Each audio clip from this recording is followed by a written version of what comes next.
आज मैं international investment के बारे में चर्चा करने जा रहा हूँ।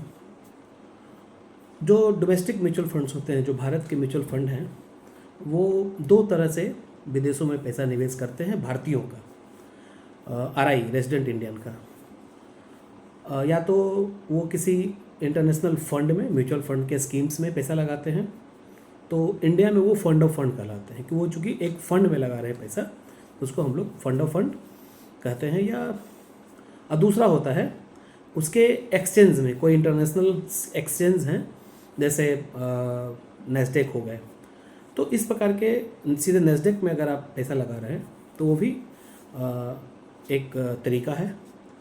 जिस प्रकार से वहाँ के इंटरनेशनल के इंडेक्स बढ़ेंगे, उस प्रकार से यहाँ के भी जो इन्वेस्टेड स्कीम है उसके भी वैल्यू बढ़ेंगे और ये इसका फ़ायदा भारत के निवेशकों को मिलेगा। तो पिछले कुछ वर्षों में देखा गया कि इवन पिछले 6 वर्षों में अगर आप देखेंगे तो इंटरनेशनल इन्वेस्टमेंट का जो AUM है वो 2000 करोड़ से 60,000 करोड़, यानी कि 30 गुना बढ़ोतरी हुआ है पिछले 6 सालों में। तो सेबी ने पैसे के आउटफ्लो को रोकने के लिए कि भारतीयों का पैसा भारत की ही कंपनी में लगे, उसके लिए कैपिंग कर रखा है। वो 3 प्रकार का कैपिंग होता है। एक कैपिंग है कि अगर आप इंटरनेशनल म्यूचुअल फंड में अगर आप इन्वेस्टमेंट करेंगे तो there is a capping of $7 billion. अगर आप वहाँ के इंडेक्स में अगर आप इन्वेस्टमेंट करते हैं तो $1 बिलियन का कैपिंग है। और तीसरा कैपिंग होता है हर AMC का एक अपना कैपिटलाइजेशन है जो सेबी ने फिक्स कर रखा है। और तो इस प्रकार से 3 कैपिटलाइजेशन है। पिछले साल जून से 2022 की बात करें, पिछले सालों मतलब कि 2022 के फरवरी जून से ऐसा देखा गया कि इंटरनेशनल जो इन्वेस्टमेंट है अचानक सीज हो गए, बैंड हो गए, बंद हो गए। आपके जो एग्जिस्टिंग SIP थे उसको भी बंद कर दिया गया, जो नया पैसा है वो भी बंद कर दिया गया। जो एग्जिस्टिंग SIP थे सीज हो गए या पॉज हो गए। अगर किसी कारण बस उनका वैल्यू गिरा तो वो ओपन हुए तो ऑटोमेटिक स्टार्ट भी हो गए। तो इंडियन इन्वेस्टर्स काफ़ी पैनिक हुए कि वो तो इन्वेस्टमेंट चाह रहे थे। तो सेबी ने इसके लिए एक रेगुलेशन बनाया और वो 7 बिलियन और 1 बिलियन का respective mutual fund and index में उन्होंने कैपिंग कर रखा है। कभी कभी किसी, जो मैंने तीसरा कैपिंग बताया कि आप AMC वाइज भी कैपिंग है वो सेबी का, तो वो 3 प्रकार के कैपिंग के हिसाब से कभी कभी किसी खास AMC के किसी खास स्कीम के ओपन भी होते हैं, फिर वो क्लोज भी हो जाते हैं। तो भारतीय निवेशक विदेशों में पैसा बनाना चाहते हैं। क्यों चाहते हैं? 3 बातें हैं मुख्य रूप से। एक तो है कि वर्ल्ड मार्केट समटाइम्स भारतीय मार्केट निवेशकों के लिए कजन्स का की तरह सपोर्ट करते हैं। यानी कि जब अगर इंडियन मार्केट फॉल हो रहे होते हैं उस वक्त वर्ल्ड मार्केट या तो कम फॉल हो रहे होते हैं या कभी कभी ज़्यादा पॉजिटिव रिटर्न भी दे दिए होते हैं। जैसे कि आप 2007, 2009, 2015, 2018, 2020, इवन 2021 और 22 की भी बात करेंगे, लास्ट सितंबर 2024 की से लेकर के फरवरी 2025 तक का अगर आप फॉल देखेंगे तो भारतीय बाज़ारों में 15 से 20% या उससे अधिक के फॉल हुए। लेकिन जो इंटरनेशनल मार्केट्स हैं उसमें या तो इससे कम या तो पॉजिटिव रिटर्न मिले, या तो कम फॉल हुए या तो पॉजिटिव रिटर्न बने। तो एक तो पहला कारण ये है कि जिसके कारण भारतीय आम निवेशक जो हैं वो विदेशों में भी अपना कुछ डाइवर्सिफिकेशन करना चाहते हैं। दूसरा कारण है कि जो US मार्केट हैं या कुछ और भी कहीं किसी देश के जो इंटरनेशनल मार्केट है म्यूचुअल फंड का, वो ज़्यादा डाइवर्सिफाइड है इंडियन मार्केट की तुलना में। तीसरा कारण है कि बहुत सारे जाइंट प्लेयर्स, चाहे वो बायोटेक्नोलॉजी के लीडर्स हों या टेक्नोलॉजी के जो लीडर्स हों या फिर कुछ कंज्यूमर बड़े जो इंटरनेशनल ब्रांड्स हैं, वो भारतीय मार्केट में, भारतीय इंडेक्स में वो लिस्टेड नहीं है।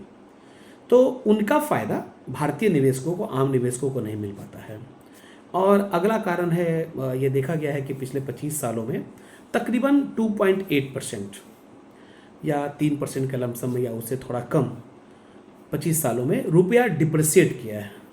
तो इस डिप्रिसिएशन का फ़ायदा भारतीय निवेशक को इंटरनेशनल मार्केट में निवेश करने से फ़ायदा मिलता है। यानी कि इसको आप ऐसे समझें कि लेट से अगर इंटरनेशनल मार्केट ने 8 से 10% का अगर रिटर्न दिया है तो आप उसमें 3% लगभग जोड़ दें, 8% का भी रिटर्न दिया है तो विच इज इक्वलेंट टू 11%। अगर 10% का रिटर्न दे रहा है इंटरनेशनल मार्केट तो विच इज इक्वलेंट टू 13%। यानी कि अगर 8 से 10% का 9% का भी रिटर्न देता है इंटरनेशनल मार्केट, तो चूंकि रुपया औसतन 2.8% पिछले 25 सालों में गिरा है, तो आपका रिटर्न डबल डिजिट का हो जाता है, यानी कि 11, 12, 13% का आपका रिटर्न हो जाता है। तो एक अच्छा रिटर्न माना जा सकता है। तो ये 3-4 कारण हैं जिसके कारण भारतीय निवेशक जो है वो चाहते हैं कि इंटरनेशनल मार्केट में हम अलग अलग जगहों पे, जैसे अभी आप पिछले साल अगर आप देखेंगे 2025 का मार्केट, तो चाइना ने काफ़ी अच्छा रिटर्न दिया है, ब्राज़ील ने काफ़ी अच्छा रिटर्न दिया है, ताइवान ने बेहतरीन रिटर्न दिया है। इवन आप अगर कुछ इंडेक्स फंड या कुछ FOF आप देखेंगे तो वो प्रीमियम पे ट्रेड हो रहे हैं। जो ETF जो एक्सचेंज ट्रेडेड फंड हैं, क्योंकि FOF में तो बैंड है और ETF में भी बैंड है, लेकिन वहाँ पर क्या है कि आप प्रीमियम पर ट्रेड कर सकते हैं। 100 का वैल्यू है। आप जान करके आश्चर्य करेंगे कि ताइवान और फैंग प्लस जो US का इंडेक्स है, उनके जो फंड ऑफ फंड भारत में है वो मोर देन 90% के ऊपर प्रीमियम के पर ट्रेड कर रहे हैं। यानी कि 100 का भाव जो एक्चुअल जो उसकी NAV 100 है वो 197, 196, 195 पर करीब उनको वो पैसा दे करके भी लेने को तैयार है, क्योंकि उनकी बढ़ोतरी ज़बरदस्त हुई है। 10 रुपये का NAV आप मेरे एसेट के फैंग प्लस को देखेंगे तो पिछले कुछ वर्षों में वो 3 गुना से ज़्यादा हो रखा है। यानी कि 3 साल, अगर आप 3.5 साल मई की बात है तो 3.5 साल की बात आप करेंगे तो तकरीबन वो 3.5 गुना हो रखा है। तो उसका फ़ायदा लेने के लिए भारतीय निवेशक में कसमकसाहट है, वो करें तो क्या करें। उसके लिए एक बड़ा शानदार एक ऑप्शन आज के डेट में ओपन हुआ है, जिसको हम लोग गिफ्ट सिटी कहते हैं।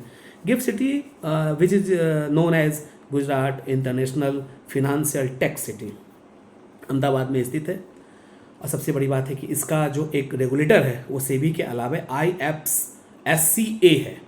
इसका एक अपना रूल बुक है, इसका अपना एक कंट्रोल अथॉरिटी है, इसका अपना एक अलग से टैक्सेशन है, इसका अपना एक अलग से KYC है, इसकी एक अलग ऑनबोर्डिंग की प्रक्रिया है। तो चूंकि आपका जो एग्जिस्टिंग जो टैक्सेशन है, एग्जिस्टिंग जो KYC है, वो यहाँ काम नहीं करता है। इसके जो रूल रेगुलेशंस नॉर्मल जो सेबी के रूल रेगुलेशन है उससे यहाँ अलग होते हैं। ऑनबोर्डिंग की प्रक्रिया यहाँ पर अलग होती है, जो कि वहाँ पर उस तरह के नहीं होते हैं सेबी में। तो अगर आप किसी अच्छे म्यूचुअल फंड एडवाइज़र सलाहकार से अगर आप बात करेंगे तो गिफ्ट सिटी एक नया बड़ा ही शानदार ऑप्शंस हैं, जहाँ की आप इंटरनेशनल फंड में आप इन्वेस्टमेंट कर सकते हैं। और हालांकि पहले चूँकि गिफ्ट सिटी में 2 करोड़ मिनिमम लमसम के आसपास में आपका इन्वेस्टमेंट वैल्यू था, वो घट करके आज के डेट में तकरीबन किसी के 1 करोड़ या सवा करोड़, 1.5 करोड़ के लमसम में है। और कुछ AMCs ने $5,000 यानी कि 4.5 लाख के लमसम के से भी आप उसमें इन्वेस्टमेंट कर सकते हैं। अभी पराग पारिक ने भी हालांकि 2 फंड ऑफ फंड उसने लाए हैं जो गिफ्ट सिटी के अंतर्गत, जो अमेरिका के मार्केट नैस्डैक में वो निवेश करेंगे। हालांकि उनका निवेश थोड़ा रकम जो है मिनिमम वो बड़ा है, लेकिन DSP है या एडलवाइज है, कुछ और इस तरह के म्यूचुअल फंड हाउसेज है जो मिनिमम 5,000 अमाउंट से भी कर सकता है। सबसे बड़ी बात है कि इसमें इन्वेस्टमेंट जो है रेजिडेंट इंडियन भी कर सकते हैं और NRI भी कर सकते हैं। तो ये एक मार्फेट है जिसके द्वारा आप इंटरनेशनल इन्वेस्टमेंट कर सकते हैं। इसी तरह के नए नए जानकारियों के लिए, नए नए अपडेट्स के लिए हमसे जुड़े रहें और अपने सलाहकार से ज़रूर विशेष रूप से राय मशवरा करें कि अगर आपको इंटरनेशनल इन्वेस्टमेंट के बारे में जानना है, कैसे करेंगे, सारी प्रक्रिया हो चूँकि ऑनलाइन नहीं बताई जा सकती है, आपको अपने सलाहकार से ज़रूर बात करनी चाहिए। उनसे आप पूछें। हो सकता है कि कुछ सलाहकार इसके बारे में अनभिज्ञ हों, आप उनसे बात करेंगे, वो जरूर आपको विशेष रूप से बताएंगे, मुझे ऐसा लगता है। तो अपने सलाहकार से जुड़े रहें, उनसे अपने इच्छाओं के बारे में, अपने इन्वेस्टमेंट के बारे में, अपने गोल्स के बारे में ज़रूर डिस्कस करें। अगर आप उनसे अगर आप हर तरह की चीज़ों को डिस्कस करेंगे, अपने फिनेंशियल चीज़ों को डिस्कस करेंगे, तो शायद मुझे अच्छा लगता है, मुझे ऐसा लगता है कि वो आपकी गोल को ज़्यादा अच्छे तरीके से वो पूरा कर पाएंगे।